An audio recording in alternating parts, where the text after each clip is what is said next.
Sí, ya, comenzamos, ya estamos al aire, creo. Sí. Okay.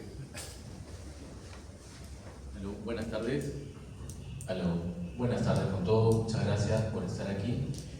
Muchas gracias al 11º Congreso Internacional de Narrativa Fantástica, organizado por Elton Honores, a Gerardo Espinosa, quien de alguna manera ha sido el artífice de esta mesa, y a Anthony Llanos, quien también me imagino que ha estado en la coordinación.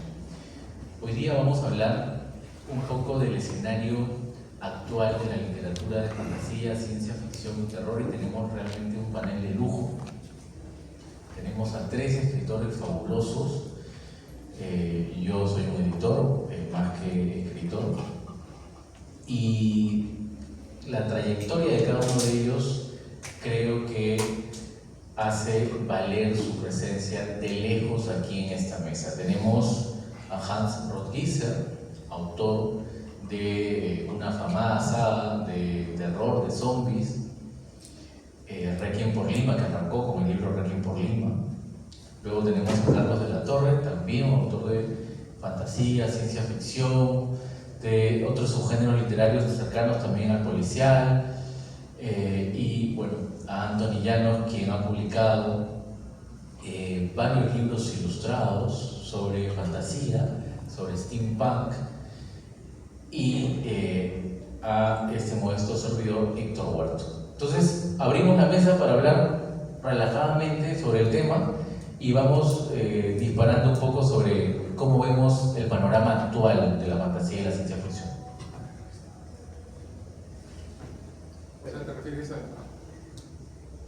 ¿Te refieres a cómo está la situación en general en Perú?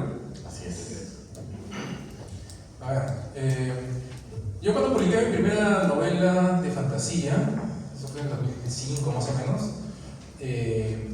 no había una estructura, no había una institucionalidad de autores de fantasía, ¿no? Cuando yo preguntaba a gente qué autores habían como para juntarme a ellos, para ver si se me pasaba por osmosis algo de su talento, me decían 2 o 3 nombres que cuando yo lo leía me parecía o que no eran realmente fantasía o que no eran particularmente buenos, ¿no? Pero esos eran los referentes que habían en ese momento.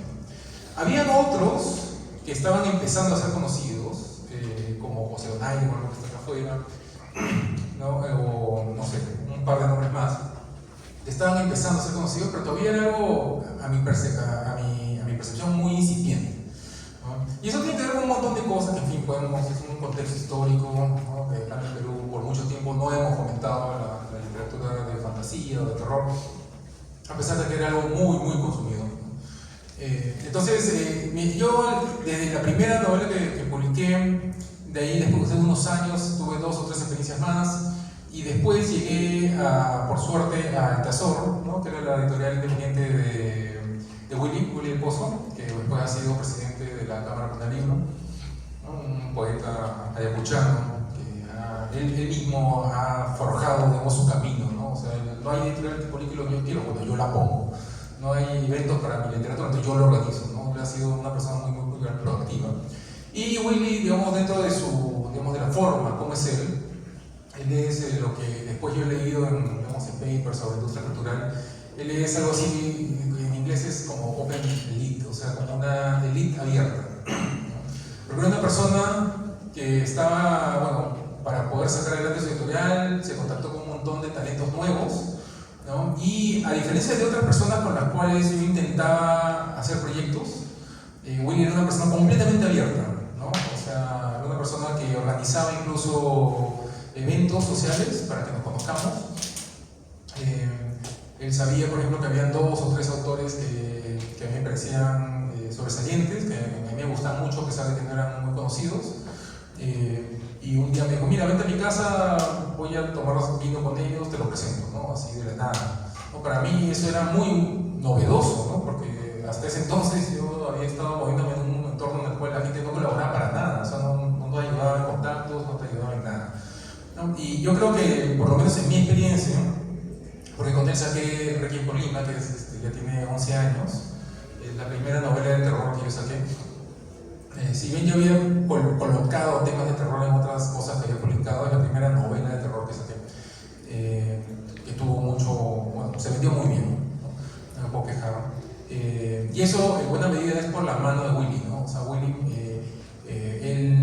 metió la mano digamos, al texto y me lo arregló en cierta manera. Me dijo, esto mejor sería así, mejor cuando asá, mejor dividámoslo de tal manera los capítulos. O sea, él me ayudó, digamos, en entender un poco por qué son las cosas, el número de páginas, por ejemplo, me dijo, para otras cosas que sacaba con él me decía, mira, esto no, o sea, bueno, chévere, lo que tú quieras contar una historia tan larga, ¿no? Digamos, es tu rollo, pero esto no se va a vender, me decía así de entrada, ¿no? Esto no se vende. Y efectivamente, ¿no? O sea, si te pasas de un cierto número de páginas, después yo lo he visto por mi propia cuenta, cuando ya yo me he metido en temas comerciales, cuando yo he puesto en grupo editorial, cuando yo he sacado stands para vender en eventos, yo he visto en primera mano, ¿no? Como la gente levanta el otro, esto no, o sea, es muy largo. Entonces, Willy yo creo que ha sido, por lo menos en mi caso, una fuerza que me ha ayudado a encontrar un lugar en el cual yo he podido desarrollar, ¿no? Y después, con la mayor tranquilidad del mundo, cuando fue un momento de yo poner una editorial, digamos, y empezar a experimentar ya en comercial, digamos, que en buena medida podríamos decir que le estoy quitando algo del usufructo, que sería producto de algo que él ha sembrado.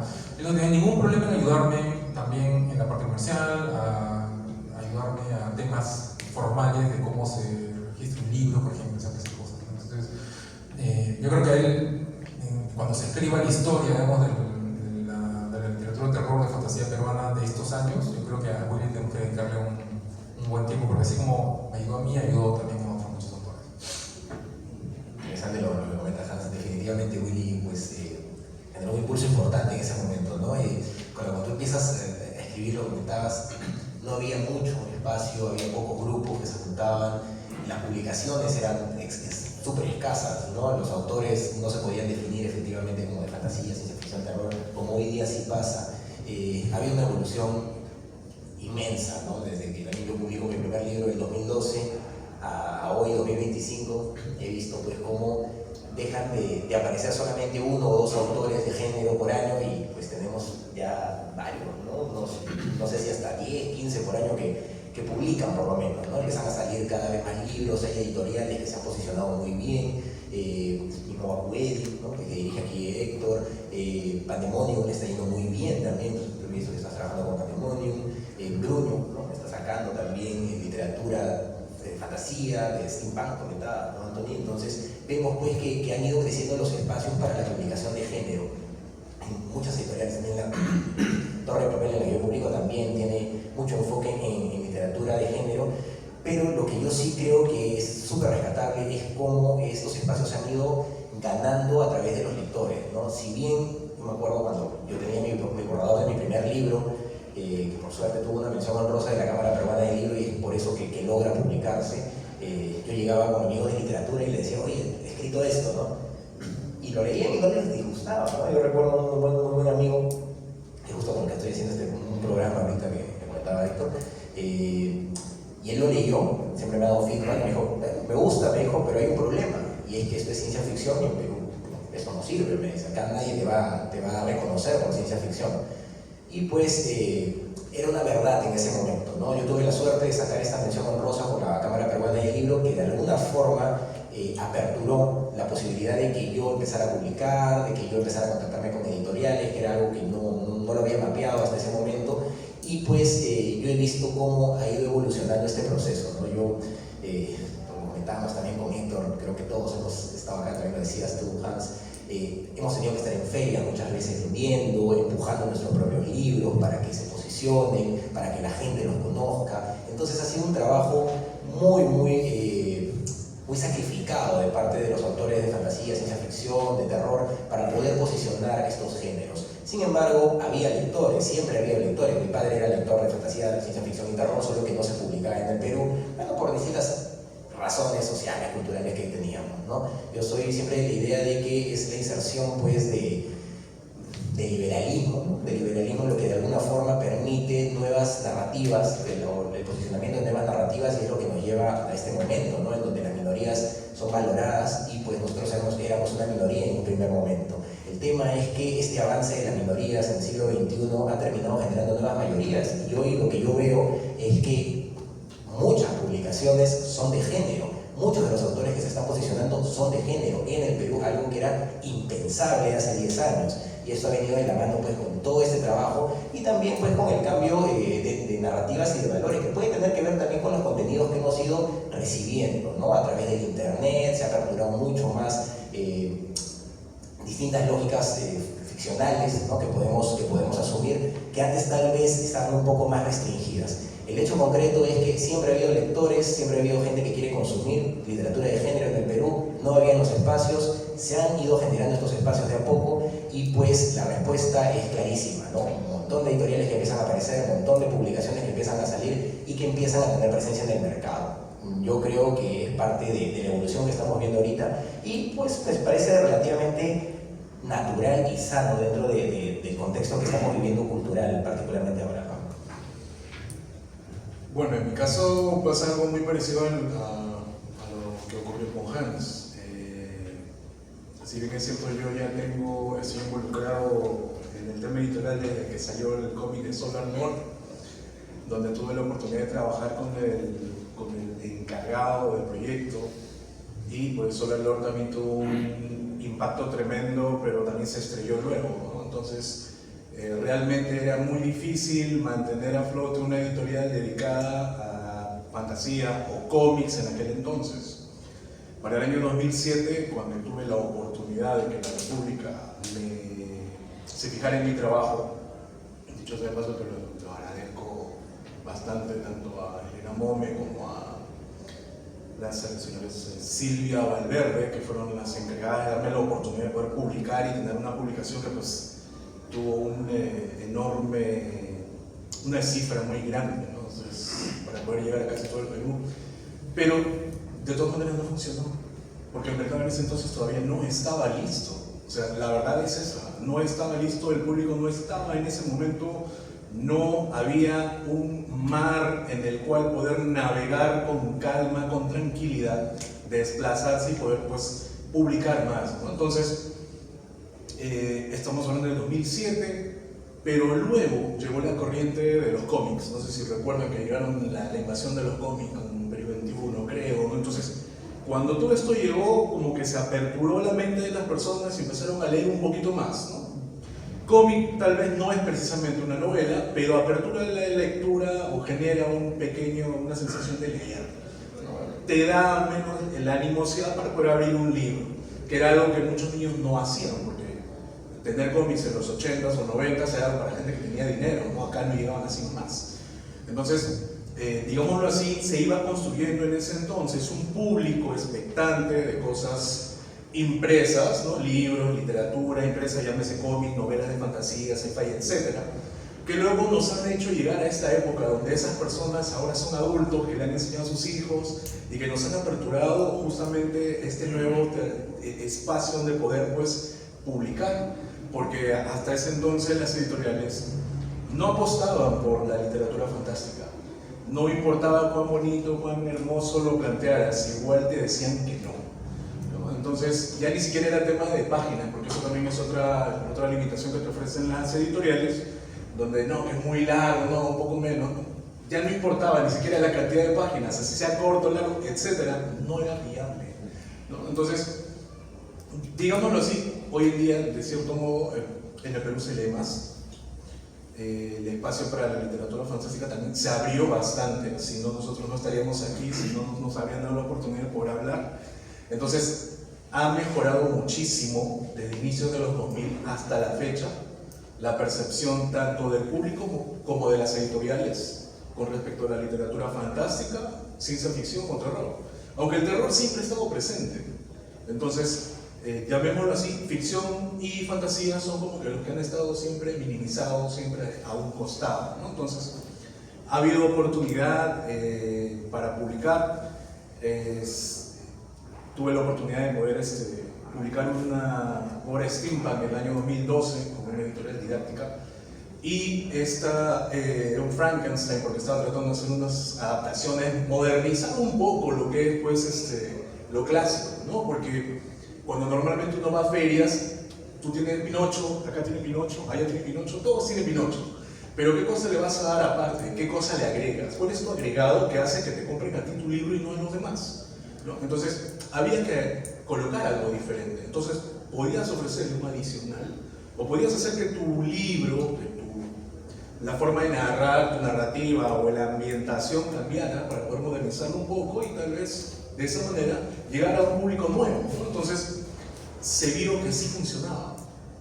Y yo veo hoy en día que no solo, o sea, hay muchos escritores que están empezando a levantar la cabeza diciendo aquí estoy, ¿no? Bueno, eso lo iba a decir al final.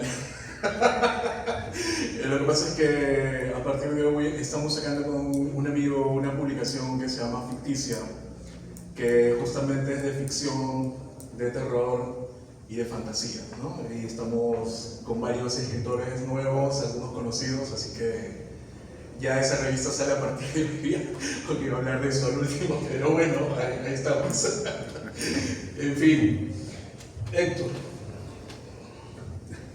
Y yo creo que esta es una muestra que efectivamente el campo de lo fantástico, la ciencia ficción y el terror sigue evolucionando.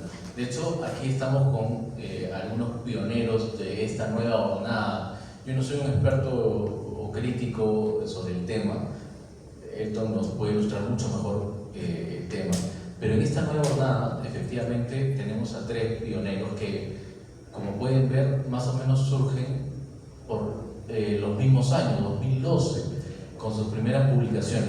Cuando yo entro también al escenario, porque era un lector que leía libros descargados de internet, porque o no encontraba o no me los podía comprar simplemente, lo primero que intento hacer es justamente lo que ahora está planteando Anthony, que me parece súper bien, era juntarme con otros escritores y plantear una revista, ¿no? Y de hecho, esta revista llamada Relatos Increíbles nace con el apoyo de Hans, de Carlos y de otros escritores más como Daniel Salvo, entre otros, con quienes formamos este primer comité editorial que luego dio pie a 27 números, ¿no? Hasta la fecha, y que ahora también entra en un proceso de transición de pasar de lo digital a lo impreso, ¿no? Estamos ahí un poco en ese proceso, un poco atorados por falta de tiempo, ¿no? Pero estamos ahí.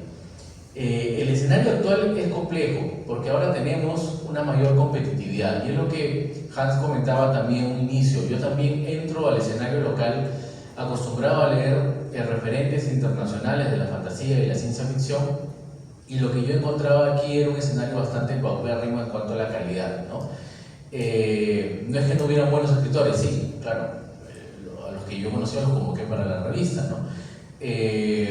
Pero no había competitividad, ¿no? No había, como lo que está pasando ahorita, no había muchas revistas que permitieran que esa competitividad se desarrollara, porque eso es lo que para mí importa en una revista, ¿no? La capacidad de selección y la capacidad de que el lector va a poder criticar y esto sirva al escritor para ir mejorando con el tiempo, ¿no? Y al menos eso es lo que yo intentaba hacer desde Relatos Increíbles, ¿no? Tratar de que esta cantera de escritores, no solamente peruanos, sino hispanoamericanos, tratasen, ¿no?, de plantear cada vez propuestas más innovadoras, ¿no? Ahora, el escenario peruano no estaba desierto cuando entró Relatos Increíbles. Estaba Héctor Honores con este congreso, de hecho, ¿no? Yo me acuerdo haber venido y haber conocido a otras personas que fueron importantes, como Isabel Sabogal, por ejemplo. Estaba Willy del Pozo con Altazor, que creo que es la editorial que marca en la segunda mitad del 20 definitivamente el derrotero de la literatura fantástica en el Perú, y que nos permite ver varias de las antologías que de hecho publicó Pepe Donaire, ¿no?, que está afuera en su stand, y que efectivamente nos llamaron la atención de que había escritores de peso aquí en Perú y que había que leerlos.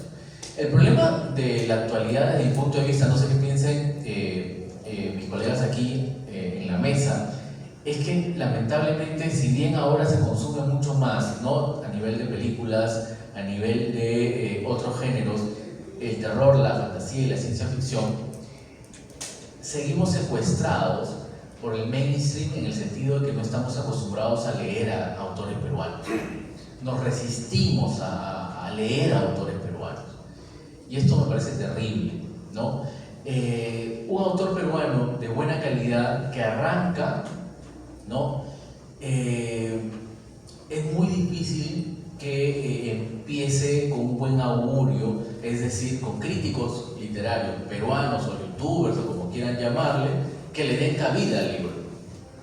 Lo primero que suele suceder es que en realidad lo van a ignorar. Y mientras no logremos cambiar esa dinámica, y no logremos que la crítica especializada y no especializada, sobre todo la no especializada, mire a nuestros autores peruanos y los critique, no digo que los traten con plumas, ¿no? Que los critique.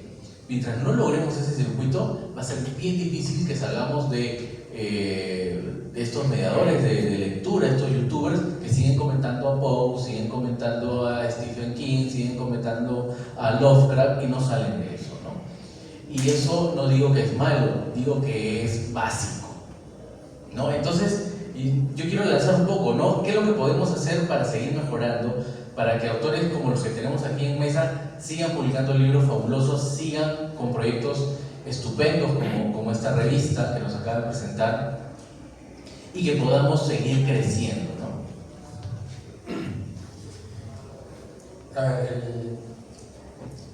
Cuando uno habla de la cadena de valor de la industria editorial, uno empieza desde que el escritor escribe el libro, ¿no? Y de ahí tiene que mandarlo a editar, de ahí mandarlo a diagramar, de ahí mandarlo a imprimir, ¿no? Es una cadena de valor donde cada eslabón, digamos, le va añadiendo valor a toda la cadena, ¿no? Es como cuando uno habla de la cadena de valor de la panadería, ¿no? Empieza desde que alguien siembra el trigo, lo recoge, ¿no? Lo transforma en harina y harina después va ahí. Entonces, esa cadena de valor en el Perú estaba incompleta en la industria editorial antes, ¿no? Pero se ha ido llenando de a poquitos, ¿no? Porque han habido nuevas tecnologías, ¿no? Cuando yo publiqué mi primer libro, por ejemplo, la editorial era un problema, ¿no? Tú tenías que escribir por lo menos 2.000, 5.000 libros. O sea, estoy hablando antes de mi novela de literatura, sino cuando yo tenía experiencias editoriales en la universidad donde yo trabajé en una época. Tenías que imprimir mínimo 5.000 ejemplares para poder y venderlos todos, ¿no? Para poder decir que habías tenido éxito comercial, ¿no? Esa es la realidad, ¿no? Y de ahí poco a poco fueron apareciendo las imprentas digitales, ¿no? Donde ya puedes imprimir de 100 en 100. Ahora tengo un amigo que imprime de 10 en 10, ¿no? Viene acá al centro de Lima, imprime 10, los vende, imprime otros 10, así, ¿no? Porque la editorial, la imprenta editorial te permite eso. Entonces, la cadena de valor, o sea, la editorial, ahora tú puedes diagramar todo. Yo ya, por ejemplo, yo no contrato diagramadores, ¿no? O sea, antes un diagramador por libro te podía costar entre 500 soles, 2.000 soles, ¿no? Dependiendo de la calidad del trabajo, ¿no? Podía costar hasta 3.000 soles, si querías algo muy bueno. Ahora yo ya no pago eso, ¿no? Yo tengo un aparato, un software que me he comprado, ¿no? En mi casa, lo tengo instalado y lo diagramo todo yo solito, ¿no? Y es con inteligencia artificial, todo se ordena. Entonces me he ahorrado eso me permite reducir los costos. Alguien me dirá, oye, pero pobrecito el diagramador que se quedó sin trabajo. Bueno, yo disfruto mucho cuando me dicen eso, porque los diagramadores siempre me fallaban y los odio a todos. A todos los odio con todo mi corazón. Nunca me han cumplido, nunca me han dado la fecha. No sé si yo he tenido mala suerte o así son. Y eso es verdad, ¿no? Pero, o sea, cuando yo he tenido mi propia empresa en la cual yo hacía trabajo para mineras, me decían, oh, me tienes que traer el trabajo tal fecha, yo, como se llama, no podía cumplir porque el diagramador se demoró, porque se peleó con su enamorada, ya estaba inspirado, pobrecito él. Entonces, a mí me cobraban una multa, ¿no? O sea, me pagaban menos por culpa de ese idiota, ¿no? Entonces ahora, ya en el medio de ello soy feliz. Entonces, y todo eso yo lo transfiero a otras discusiones que hay sobre el IA, ¿no? Que te dicen así, oye, pero la inteligencia artificial le va a dar trabajo a la gente. Bueno, ¿qué gente? Pues vamos a hablar uno por uno, porque hay gente que se lo merece. Entonces, la cadena de valor ha ido, se ha ido arreglando de a poquitos, ¿no? Y lo mismo pasa con el lector de estilo, ¿no? Yo no contrato lector de estilo de hace 2 publicaciones que he sacado, ¿no? Tengo un software también que sí también me revisa el texto, y después tengo otro software donde yo meto ese corregido y lo comparo con el texto original, y ese segundo software me recomienda cuál cambio debe quedar. O sea, compara los textos y me recomienda cuál es mejor. Y con eso no es 100% lo que me haría un editor en estilo, pero está en 95%. Siempre se pasan algunas cositas. Pero con eso también me ahorro un montón de plata. Lo que sí no se ha corregido todavía, lo que todavía está en veremos para ver cómo lo hacemos, es el tema de la exposición de los autores, que es de lo que habla Héctor, ¿no? Cuando yo saqué cuando saqué Requiem por Lima, pude lograr hacer que mencionaran mi libro en Somos, que en esa época era el ya no ya. Si te mencionaban en Somos era porque ya lo habías hecho, ya era un símbolo de estatus, básicamente. Y eso yo pude porque yo alguna vez trabajé en el comercio y conocía gente ahí, y aparte trabajo en prensa, entonces conocía a la persona, entonces pude jalar hilos para que me mencionen en Somos. Pero hoy en día Somos es un espacio bien cerrado, muy difícil que te mencionen, ¿no? Y aparte de eso, no hay mucho más, ¿no? Para que te hagan conocer en Lima, ¿no? Porque RPP tenía antes un programa también de literatura que era muy cerrado, nunca iba a comentar nada de terror, a menos que fuera una iniciativa de algún autor de la Argollita, ¿no?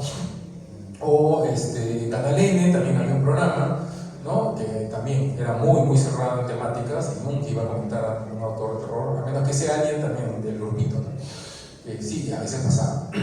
Entonces lo que nos ha quedado pendiente es solucionar ese último punto, ¿no? Porque incluso el tema de la comercialización ya se solucionó, ¿no? Antes, para colocar mi libro en Crisol fue un parto suizo, fue esa venta, ¿no? Fue muy complicado, fue una discusión que tuve que ceder en muchas cosas, tuve que primero tener éxito, o sea, primero tiene que tener éxito en tal Crisol de especial, o sea, que en una tienda en Crisol se tenía que vender. Y me dijo, y de ahí podemos hablar de pasarlo a otros Crisoles. Entonces vaya, yo en esa época había blogs, ni siquiera había Facebook, nada de esto, High Five, que era lo máximo que había, ¿no? Entonces vaya yo a promocionar mi libro en todos los foros en los que encontraba. En esa época trabajaba medio tiempo en un lugar, entonces el otro medio tiempo me lo dedicaba entero a promocionar mi libro. Entonces, el tema comercial se ha ido solucionando en cierta medida, en la cual han aparecido librerías que son especializadas, ¿no? Y aparte que ahora hay más ferias, ¿no? Yo, a diferencia de Carlos, a mí sí me gusta poner stand en ferias. O sea, si yo no pongo un stand en feria, más ferias es porque no tengo tiempo.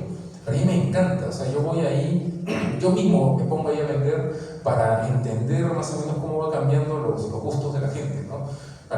La última feria del libro para mí era como ¿han visto como Neo cuando entiende la Matrix y tú empiezas a ver numeritos? Y la última que fue la feria del libro para mí fue eso, o sea, yo vi, ya son las 6, se van a empezar a llegar los padres de familia, ¡pum! Llegaban los padres de familia, ¿no? O sea, ya hay unos ciclos que empiezas ya a entender. A mí me encanta estar en ferias, ¿no? Pero lo siguiente que nos falta es eso, y ya está empezando a ver, ¿no? Porque hay algunos videoblogs, ¿cómo le llaman? Booktubers, ¿no? Tenebria, por ejemplo. Tenebria sí comenta libros de terror peruanos, ¿no? Que me consta. ¿Cuál? The Book Hunter, después está Merlín también, ¿no? Que ya están apareciendo algunos, ¿no? El Buen Librero. Pero el Buen Librero no se mete mucho terror, ¿no? O sea, no es su rollo. Claro, entonces están habiendo algunos que lo que necesitamos es empujarlos un poco más, ¿no? Y quizás si fuera otro género, ¿no? Que he visto, se estarían peleando todos entre ellos y dicen, no, yo no te recomiendo, no, cállate, cuando te mandan el link, no, tú no me caes, ¿no? Pero en el terror por lo menos sí está habiendo colaboración, ¿no? Y sí estoy viendo que hay una comunidad que se está formando, ¿no? Que es, por lo menos con lo que yo hablo, es bien chévere. Junta con ellos y puede ser. Bueno, siempre hay algunos elementos tóxicos, ¿no? Pero. Como siempre. Como siempre. Sí, infaltable. No, hay una. No voy a decir quién, pero hay una persona que sí, todos ustedes saben quién es seguramente. Que ella me decía, Ray me decía, no, tú no escribes terror. Tú no haces terror. O sea, hacía cosas y no me invitaba. Y le decía, pero pásame la voz, yo también me gustaría ir. No, porque tú no escribes terror. Le digo, pero escribo libros de zombies, de terror, hay desmembramientos, hay fantasmas. No, yo no creo que lo tuyo sea terror. O sea, ella tenía su estándar y me tachaba por eso. O sea, y no me invitaba. Le dije, ya, bueno, superaremos, ¿no? Eventualmente apareció Pandemonium, que es una editorial de terror, y que con ella me dio muy bien y he sacado algunas cosas con ellos y hasta salió todo muy bien, ¿no? Pero yo creo que el siguiente gran reto es el tema de la exposición. Ni siquiera la comercialización, ni siquiera el marketing, ni siquiera la publicidad, la exposición, que los periodistas hablen de nosotros, ¿no? Y que entiendan cuál es bueno y cuál es malo, ¿no? Porque andan aprendiendo cualquier cosa. Eso es. Bueno, yo quiero agregar ahí algo que pasa también. En mi caso, yo no he tenido problema con los diagramadores. Yo he tenido un problema con los ilustradores, porque a mí me encanta que los libros tengan ilustraciones. El problema es que uno se los imagina a sus personajes de una forma y el ilustrador tiene un estilo muy diferente de dibujar. Entonces, para quienes pudieron ver el libro de Averne en el año 2007, sabrán pues que Cristian Rosado fue el encargado de la ilustración, que ahora es reputadísimo ilustrador nacional, ¿no? Pero mi percepción de un guerrero y su percepción de un guerrero son totalmente diferentes. Entonces, mis guerreros portan armaduras pesadas constantemente, casi de la cabeza a los pies. Y su guerrero de Christian son como Conan, ¿no? Un taparrabo y una espada. Entonces, cuando yo iba a revisar cómo estaban los diseños que yo hacía los conceptos, siempre los transformaba a su forma, ¿no? Entonces, llegó un momento donde la tensión era tal que cuando yo llegaba, decía, digo, Anthony, ya va a cambiar. Y sí, porque cuando yo llegaba pedía cambios, ¿no? Y me ha pasado lo mismo con otros ilustradores. Entonces, así como Hans, felizmente a mí la tecnología sí me encanta, eso yo, me gusta, y yo trabajo con inteligencia artificial desde hace 5 años, antes de que se volviera moda, que estuviera así, que todo el mundo ahora ya sabe que es inteligencia artificial, pero desde sus inicios yo ya la estaba utilizando, ¿no? Entonces, también puedo hacer solo mi corrección y yo no cuento con uno, o sea, tengo 3 asistentes totalmente personalizados, cada uno escogió su nombre, o sea, es como hablar con otras 3 personas que se encargan de corregir lo que hace uno, lo pasa al otro y luego lo pasa al otro. Entonces, de esa manera tenemos una mejor corrección. Del tema de ilustración, por fin, y eso es lo que me gusta de este libro y bueno, anterior que he sacado con Bruño, es que al fin puedo decidir yo cómo quiero que sea el personaje tal cual yo lo imaginé. Entonces, eso solamente lo puedes hacer tú mismo, no lo puede hacer otra persona. Por más que se lo dibujes, el ilustrador no te va a entender cómo se hace, cómo es, cómo va. Tú puedes hacer un zombie y te lo has imaginado de una manera y él lo pone de otra, ¿no? Y no representa para nada el terror que tú querías demostrar. Entonces, para mí, los ilustradores fueron un dolor de cabeza, pero ya está solucionado, ¿ya? Las cosas han cambiado tanto que ahora yo pienso que sí, es más fácil, pero también es más fácil para la gente que no sabe, ¿no? Entonces, ese es un problema, que mucha gente tiende a copiar y pegar y pedirle a la inteligencia artificial que haga absolutamente todo, y ellos lo único que hacen es encuadernarlo, armarlo y decir que ya está, eso es su libro. Pero una IA todavía no está tan avanzada como para dejarle todo ese trabajo libre. Entonces, no es un trabajo real y lamentablemente la tecnología te ayuda a muchas cosas, pero también genera nuevos problemas, ¿no? Entonces, se ve hoy en día con las recomendaciones de TikTokers en Instagram y TikTok, y que publica tu primer libro, y yo al menos como escritor, y ustedes me entenderán, ¿no? ¿Saben lo fácil que es escribir? ¿Lo fácil que es publicar? No es fácil, pero te lo pintan como si fuese algo tan fácil como es un guiño de ojo, ya está, listo, ¿no? Entonces, ahora estamos viviendo una época donde cualquiera quiere ser escritor sin al menos saber un poco sobre cómo se escribe, ¿no? Una estructura básica, ¿no? Entonces, pasan cosas, los tiempos cambian, mejoran, ha evolucionado, tenemos más público, ahora podemos llegar a más gente también. Ya no tenemos ese problema, porque estoy seguro que a ustedes también les ha pasado, que querían una portada, una ilustración o algo, y la persona se demoraba demasiado, o no lo hacía como ustedes querían, o no lo tenía a la fecha que ustedes esperaban. Entonces, eso los detenía, y publicar se hacía más engorroso todavía, ¿no? Entonces, ahí teníamos nosotros un problemón, que ahora, de cierto modo, ya se solucionó. Anthony, antes de que Carlos tome la palabra, quiero acotar algo bien interesante. La IA efectivamente está transformando y va a transformar, pero hay que entender a la IA, como lo han dicho Han, lo ha dicho Anthony, como herramientas. A mí me preguntaron algo que me parece muy válido, y acá Carlos y Han se pueden acordar un poquito del proceso de selección que teníamos en Relatos Increíbles. En Relatos Increíbles nosotros instauramos un proceso de doble ciego para publicar cualquiera de los cuentos. De todos los cuentos que nos llevaban, que eran más de 100 en cada convocatoria, hemos llegado a hacer 5 o 6 convocatorias hasta la fecha, solamente publicábamos el 30% de los cuentos que nos llegaban. Ese era el nivel de rigurosidad que tenía la revista, y tiene todavía la revista. Y claro, no sé si se acuerdan que yo les enviaba los cuentos, dividía pues, a mi comité editorial por parejas, ¿no? Y yo entraba como director, como el voto dirimente, ¿no? Porque usualmente era, Hans decía sí, Carlos me decía no, o al revés. Entonces yo igual tenía que leer el cuento y ver si era así o no, ¿no? Y hace poco me preguntaron, porque cuando tuvimos la última convocatoria y tuvimos este parón de la revista, justo en ese lapso de tiempo apareció con fuerza la IA. Y en ese momento me hicieron la pregunta, ¿qué pasa ahora con la IA y los escritores que están escribiendo solamente utilizando IA? ¿Cómo eso afecta o va a afectar el proceso literario, de publicación literaria, por ejemplo, en una revista? Y mi respuesta inicial es la siguiente, no sé qué les parezca al resto. Si eres tan malo como para que alguien que escribe solamente con IA te supere y sea seleccionado para que ese cuento sea publicado en una revista, entonces realmente con IA, sin IA, o sea, no tiene sentido que te pongas a escribir, ¿no? Y por el otro lado, ¿no?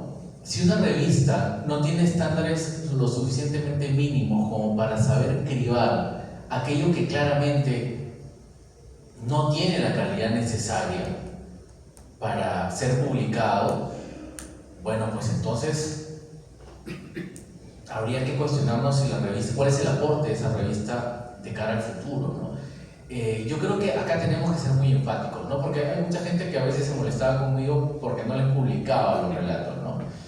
Y era gente que a veces era un poco conocida, no voy a dar nombres, y que me mandaba sus textos y yo no los aceptaba, no se aceptaban, pero en realidad yo no los aceptaba, se seguía un proceso, ¿no? Y bueno, eso es parte de la publicación, ¿no? No se trata de que porque ser A o ser B se tiene o no se tiene que publicar, se trata de porque tu aportación es buena o no lo es, ¿no? Y en base a eso vamos viendo, ¿no? La primera novela de Hans que tuve la oportunidad de leer hace algunos años es estupenda. O sea, si yo leía esa novela cuando Hans la publicó en su momento, o sea, yo decía, wow, o sea, acá tenemos a alguien que va a escribir, y va a escribir bien. Entonces, eso tenemos que tenerlo en perspectiva, ¿no?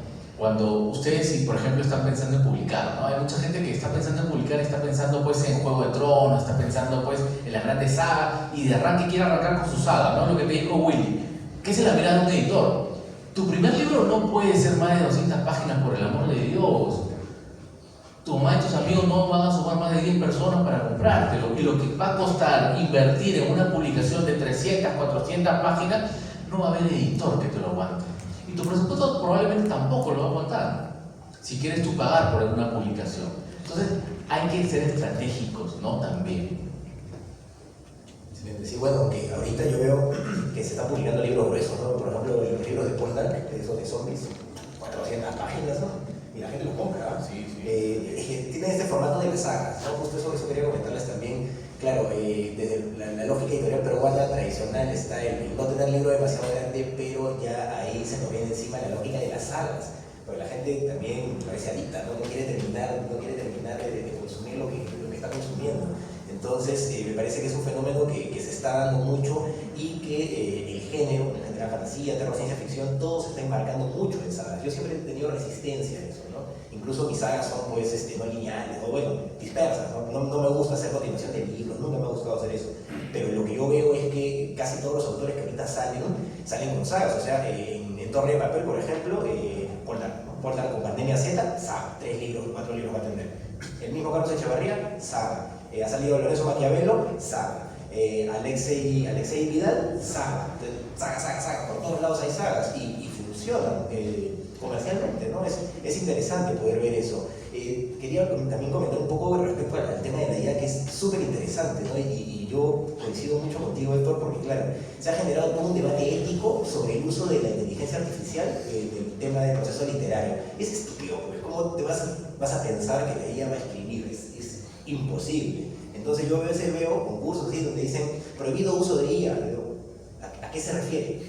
¿Qué quiere decir? Que no puedo, claro, que no puedo editar, claro, que no puedo usar Word con el corrector de palabras.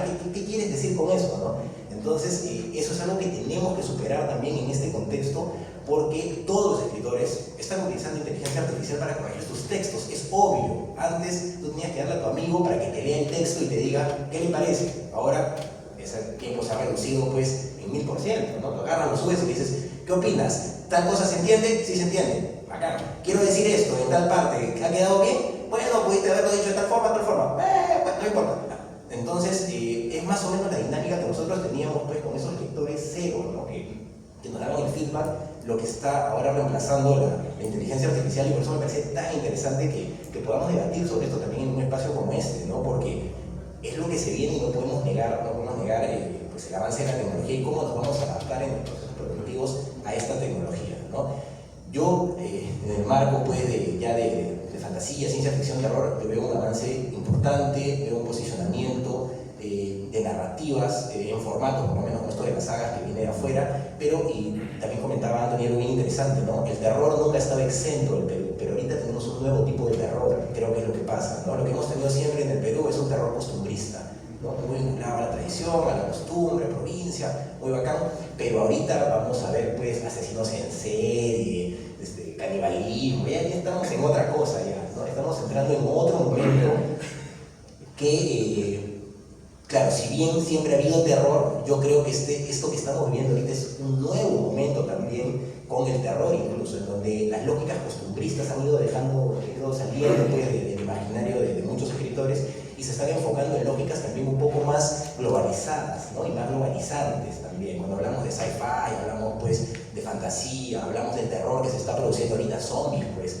ya te lo ponen en Lima, pero o sea, eso no es tradición peruana, pues no tanto por lo menos. Claro, está enmarcado acá, igualito con la ciencia ficción, ¿no? Se está enmarcando acá en el Perú.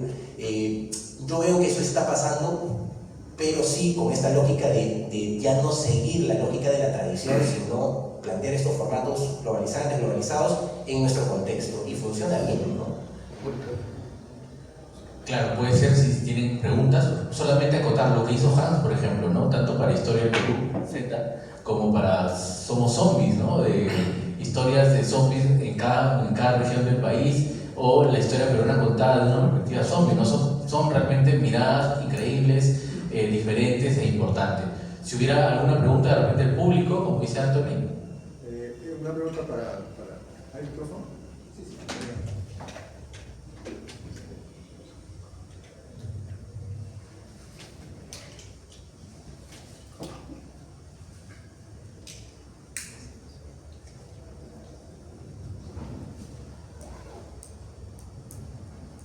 Ya, muy amable.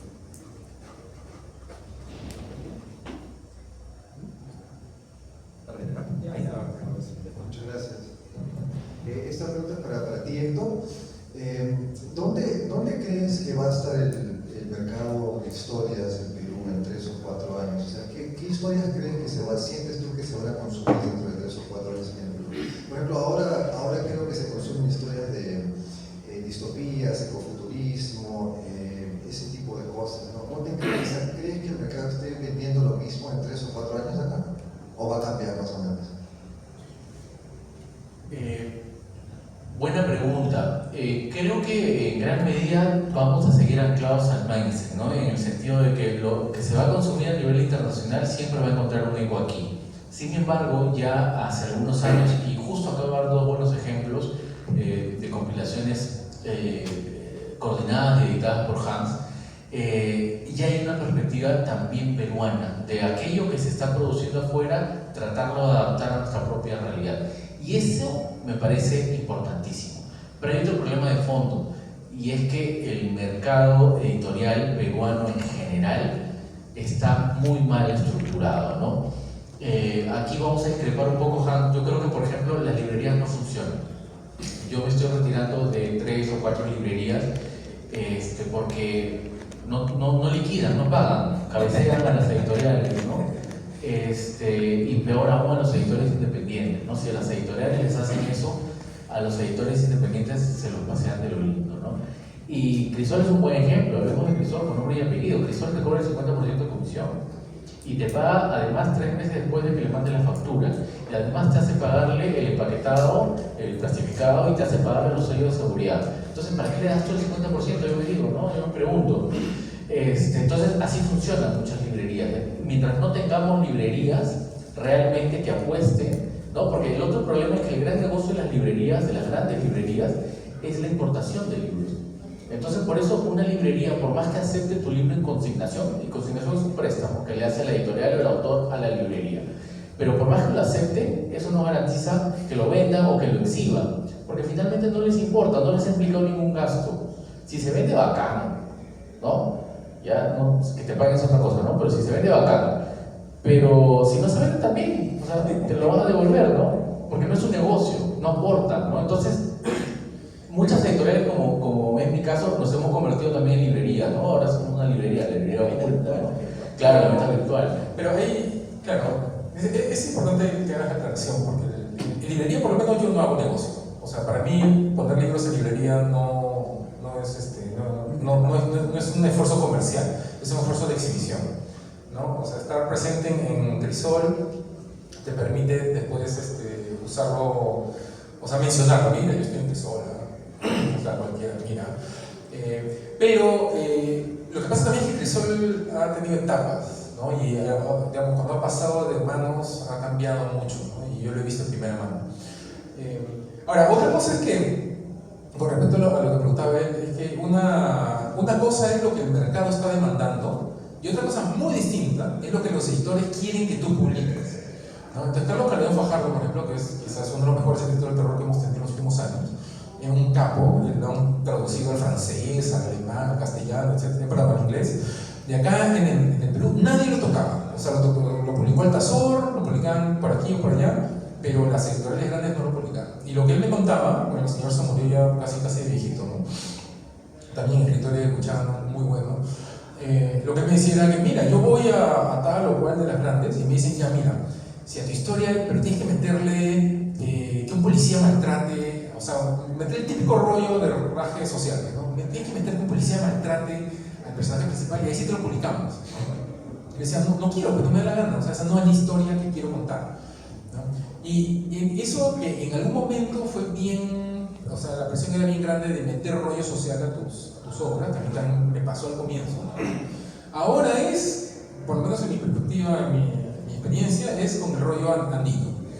Entonces te dicen, ya, pero ahora que tus zombies sean andinos, y wow, eso, wow, qué original, qué loco. No, pon que sean vampiros en una hacienda, wow, no cantes en la vida, que se me ha ocurrido, no sé, se van a descansar 2 semanas, ¿no? Por su cerebro se sobrecargó. Entonces, es la vaina andina, entonces están locos con el tema andino. Pero me dicen, sí, eso se vende, pero yo he estado en ferias, yo he estado en colegios, yo he estado hablando con los chicos, yo no veo que haya demanda absolutamente para nada de eso. O sea, los chicos tú le dices, mira, es un libro de zombies, el próximo que voy a hacer es en Trujillo, por ejemplo, transcurre en Trujillo, y el hecho de que hayas encontrado la manera de adaptar, o sea, no solamente arrojar zombies a un lugar y nada más, ¿no? Sino que tienes que ver cuál es la idiosincrasia de cada lugar, cómo, por ejemplo, los piuranos, cómo reaccionarían a eso, es distinto a cómo reaccionarían los ayacuchanos. Entonces tienes que más o menos estar pensando pues el gancho.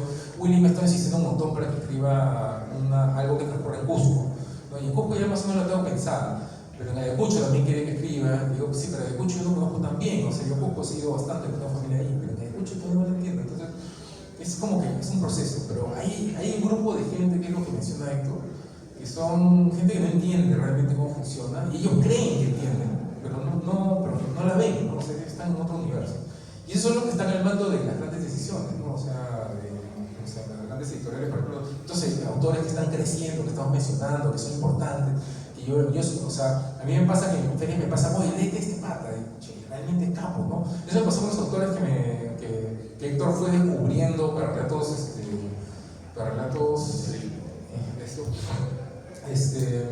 que cuando a mí me tocó buscar autores para proyectos que yo tenía, yo le decía a Héctor, oye Héctor, pásate el contacto tal, y él me pasaba, y yo los ubicaba, y algunos de ellos funcionaban, otros no, pero yo tengo una lista de autores que no solamente son talentosos, sino que son profesionales, o sea, les pides y te cumplen, y tú le dices, ya, pero mira, esta historia que la has escrito en 8 páginas, tiene que ser en 6 páginas, y tiene muchos personajes que traducirlo. Y el pata dice, ya, ok, bacán, pum, lo escribe y lo cambia, ¿no? Carlos también es así, o sea, tú le dices a Carlos, mira, tal cosa, tal otra, y pum, el pata ya lo arregla. Pero hay otras que, no, ¿cómo te vas a meter con mi visión creativa, artística? O sea, chévere, ya, abre tu blog, cuelga tu relato, alguien te lo leerá seguramente, pero el proyecto que yo tengo son para 6 páginas, lo siento mucho, ¿no? Y se adapta o no te adaptas, ¿no? Entonces hay también un proceso de profesionalización de la masa crítica de creadores, ¿no? Que también está en proceso, pero yo creo que vamos por buen camino también en ese sentido. Sí, yo quiero hacer una pregunta para Anthony. Tú comentaste de que estuvieron publicando en La República, no sé en qué año fue eso, si me puedes contar un poco más. Y también en qué sellos editoriales, o qué sellos editoriales publicas para leer un poco más de tu obra. El libro salió en el año 2007. Es una saga que está compuesta por 12 libros distintos. Bueno, además de haber publicado con Septiembre, también publiqué con Didáctica, otra editorial peruana. Editorial Septiembre, también publiqué con ellos. En realidad he publicado con varias editoriales, también con Bruño, ahora estoy trabajando con Unimundo, con Libreza, con Gato Viejo. En realidad sí estoy trabajando con varias editoriales, pero me gusta siempre estar en perfil bajo. O sea, incluso fue curioso porque cuando me llamaron en el año 2007, que bueno, ahí tengo una persona que viene que siempre está presente, han pasado casi 20 años y está ahí pendiente de que sigue la saga, que continúe, ¿no? Hasta canciones ha hecho el muchacho. Entonces, es porque yo normalmente, y él no me va a dejar mentir, yo tengo redes sociales, pero soy muy poco comunicativo. Ahorita estoy hablando porque estoy hablando de un tema que me gusta, es lo mío, pero una vez que baje, es como que me apago y otra vez vuelvo a mi caverna y me encierro otra vez a hacer lo que tengo que hacer y se acabó. Entonces, esa es la forma en la que yo suelo trabajar. Y sí, pues son varias editoriales con las que he trabajado, incluso con Euroamérica tuve la oportunidad de publicar en Bolivia, en México, en Colombia, pero siempre tratando de mantener como que por debajo de la tierra, ¿no? Cuando él me invitó la primera vez que vine, ni siquiera sabía quién era yo, y es que la verdad no le he hecho mucha publicidad a mi nombre.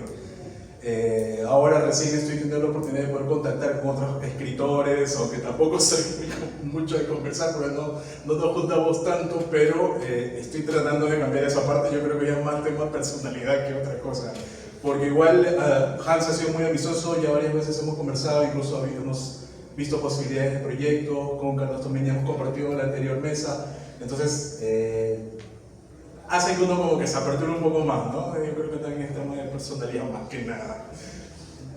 Ya está. Sí, buenas. Yo tengo dos preguntas, espero que no sean incómodas en todo caso, ¿no? La primera es, ustedes, bueno, ya tienen buen tiempo en, digamos,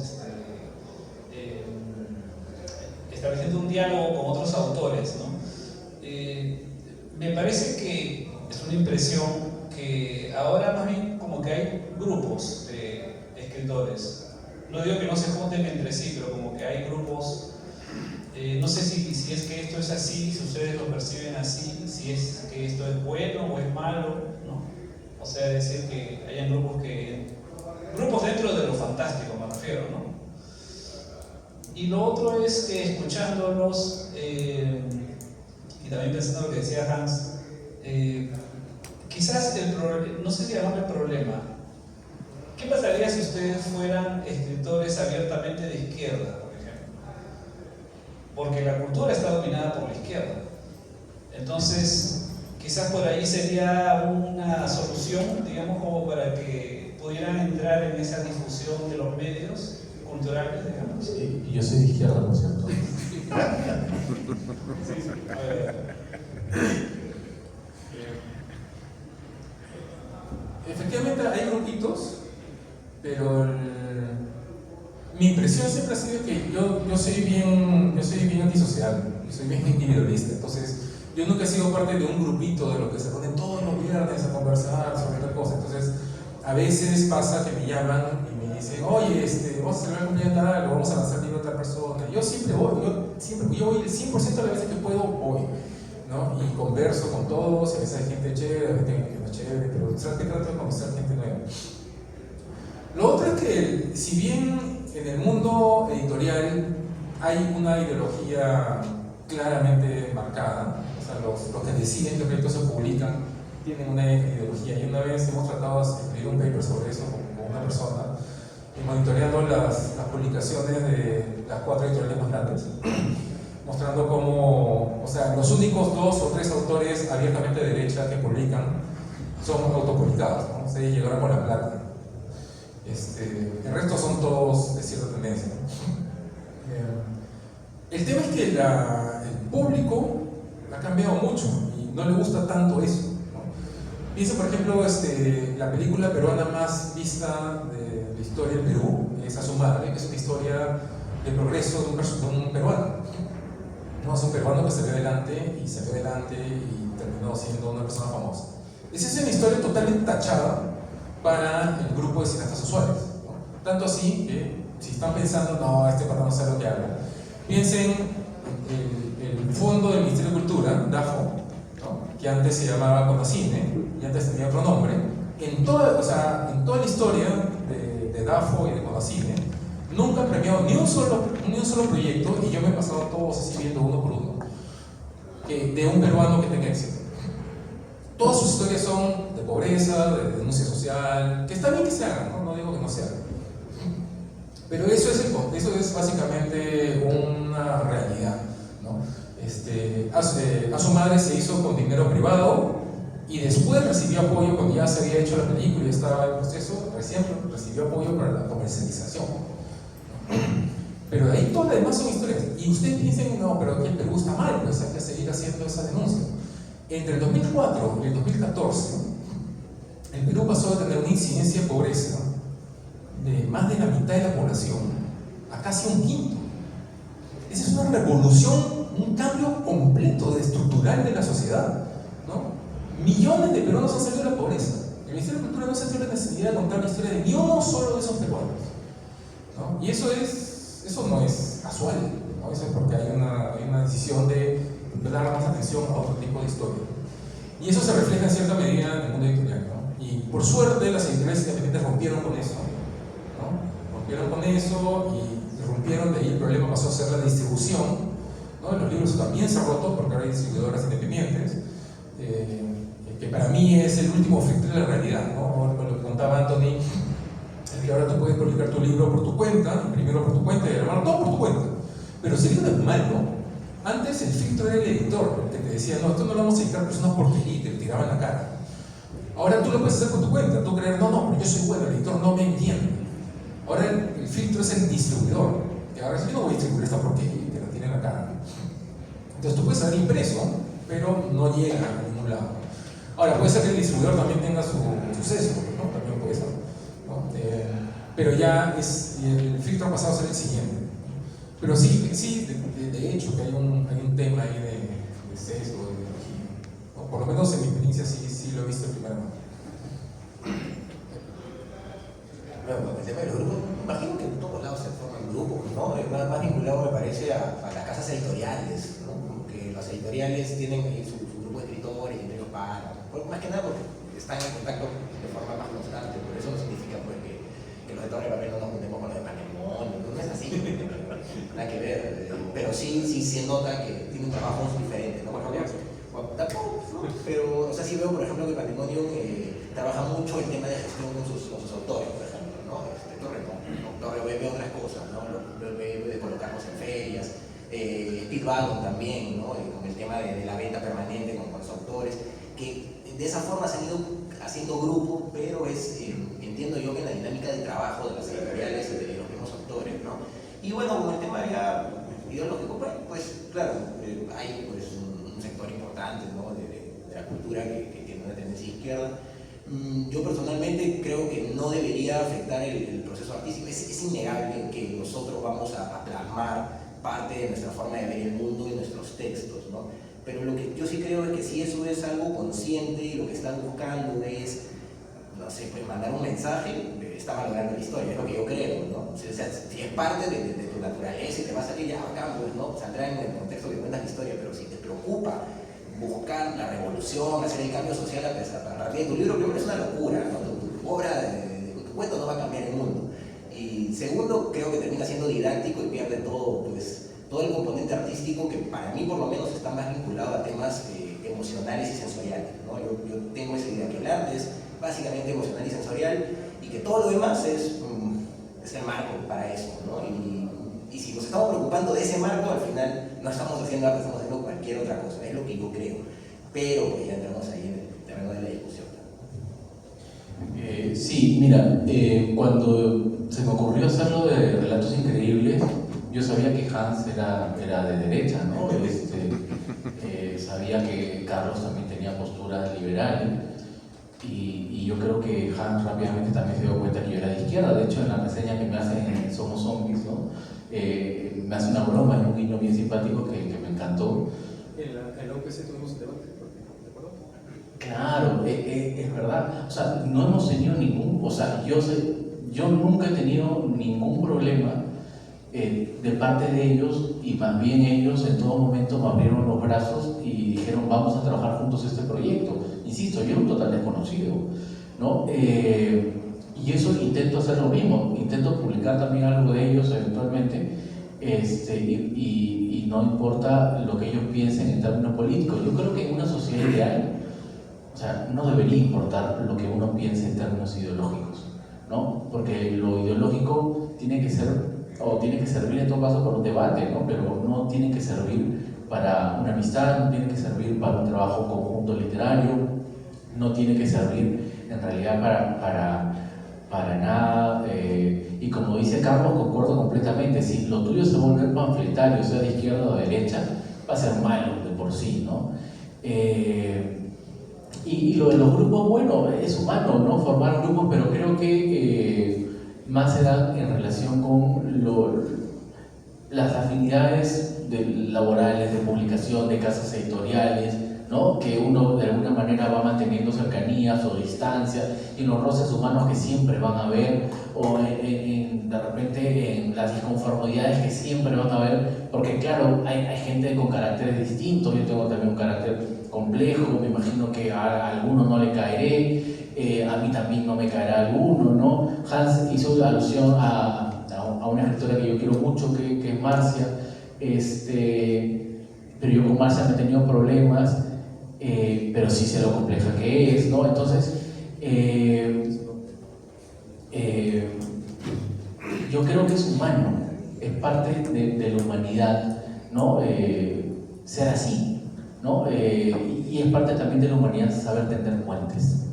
Y yo creo que si algo tenemos que hacer bien, ¿no? Para publicar, para querer mejorar en este ámbito, es tender puentes, ¿no? Porque romperlos es muy fácil, ¿no?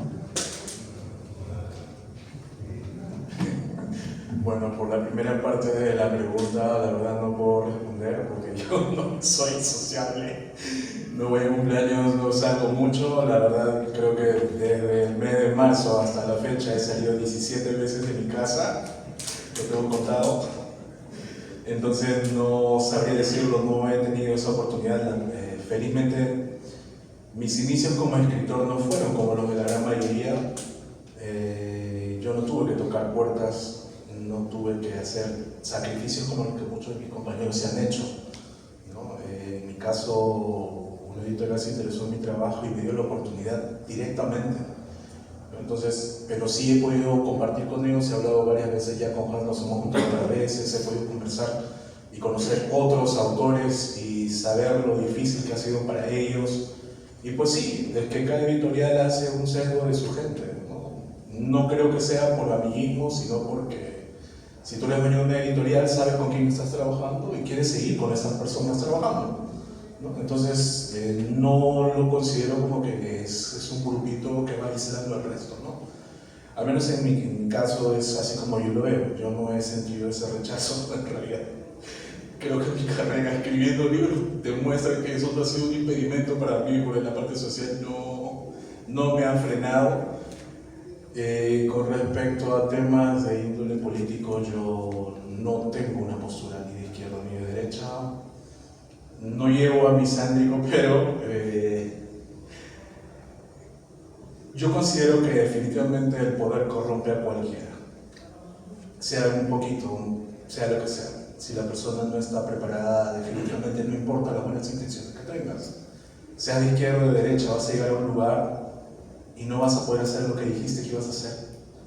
Porque hay muchos pasos para que puedas llegar a donde se supone que tienes que llegar. Y cuando llegas tienes que pagar. Y creo que todos sabemos eso, o sea, eso es lo normal. Da igual que seas de izquierda o de derecha, cuando estás arriba, es momento de devolver favores. Y en ese momento, tu disposición política no importa, ¿no? Entonces, eso lo vamos a ver a lo largo de la historia. Y por eso mismo es que yo no soy mucho, ni confío, ni tengo mi fe en un partido de cualquiera de los que sea. No, sería pues mi respuesta. No sé si hay otra pregunta.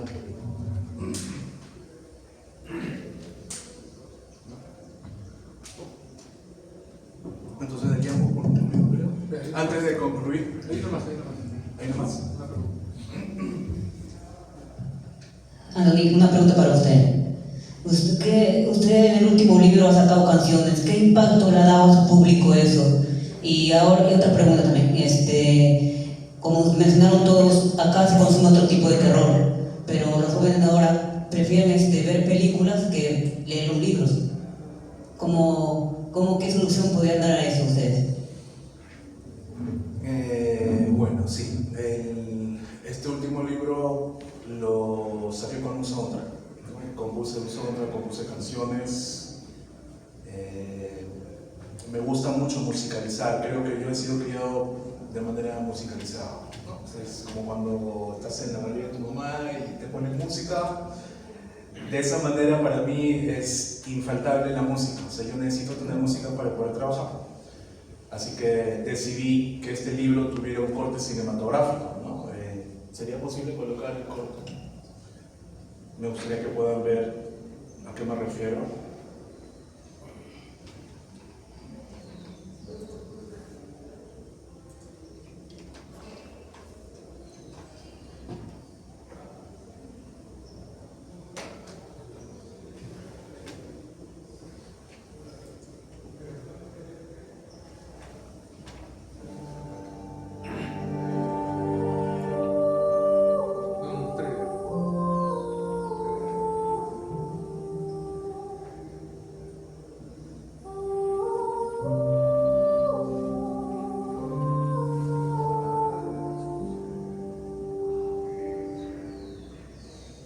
Es muy cortito, es pequeño, la música la hice yo también, porque creo que quién mejor que uno mismo cuando escribe para saber cómo quieres que termine, o cuál es el ritmo musical que te gustaría que acompañe determinado tipo de lectura, ¿no? Entonces, se me dio por hacerlo, ha sido bueno, la verdad, incluso di un orden para escuchar las canciones.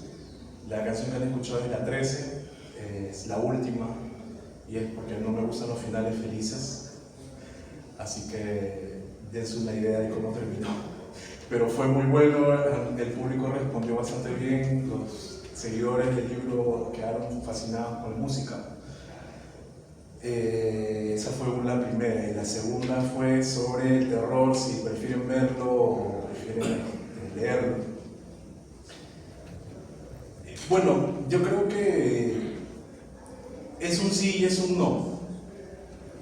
Porque creo que ya quedó claro desde hace un buen tiempo atrás, algo que no parecían entender las personas, y es que es mejor leerlo que verlo en una película. En una película tienes que reducir y quitar personajes que le añaden un sabor muy particular al libro, ¿no? Y como escritores acá nosotros entendemos que pues de un libro de 200 páginas no van a poder colocarlo todo, y van a tener que cortar y sacar cosas que para nosotros eran increíbles y que tenían que estar ahí, ¿no? Entonces, le pasa a mucha gente que cuando ve una serie y luego lo lee, o ve la película y luego lee el libro, pasa con diferentes libros, Juego de Tronos y otros. Harry Potter creo que es la mejor demostración de que los niños leen libros que no tienen dibujos, que es algo que pues, algunas editoriales también te decían, no, pero estás haciendo algo fantástico, tiene que haber dibujos, no necesariamente. Entonces, muchos de los chicos que vieron las películas de Harry Potter corrieron a comprar su libro. Fue un éxito de ventas a nivel mundial, al punto que JK se volvió más millonaria que la misma reina de Inglaterra, ¿no? Entonces, es un sí y es un no, porque a veces, cuando no tienes la costumbre de leer, necesitas una apertura, y la apertura a veces es la película, es la televisión o es la serie. Y una vez que ya tienes la idea, ya ves, los personajes te llegan a cautivar, quieres saber de dónde vienen, entonces te manda directamente al libro. A mí me parece que es una relación simbiótica, o sea, van de la mano, que quieres ver, a veces tú ya leíste el libro, pero te gustaría reimaginarte o ver cómo actuaría, cómo se comportaría, cómo se movería ese personaje en acción, en vida real, ¿no? Entonces, a mí me parece que es un sí y es un no.